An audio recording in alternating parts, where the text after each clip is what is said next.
Tamil tech today channel பார்வையாளர்களுக்கு வணக்கம்.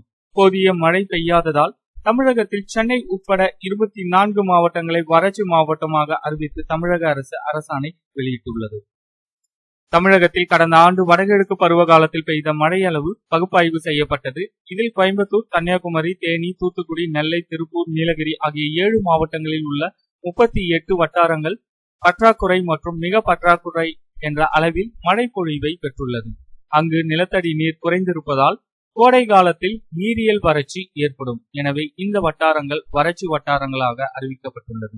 அதுபோல மழை பொழிவை குறைவாக பெற்றுள்ள சென்னை, தருமபுரி, கிருஷ்ணகிரி, கரூர், சேலம், வேலூர், திருச்சி, பெரம்பலூர், திருவள்ளூர், நாமக்கல், விருதுநகர், காஞ்சிபுரம், மதுரை, திண்டுக்கல், ஈரோடு, புதுக்கோட்டை, சிவகங்கை, தஞ்சாவூர், விழுப்புரம், திருவண்ணாமலை, அரியலூர், நாகப்பட்டினம், கடலூர், ராமநாதபுரம் ஆகிய 24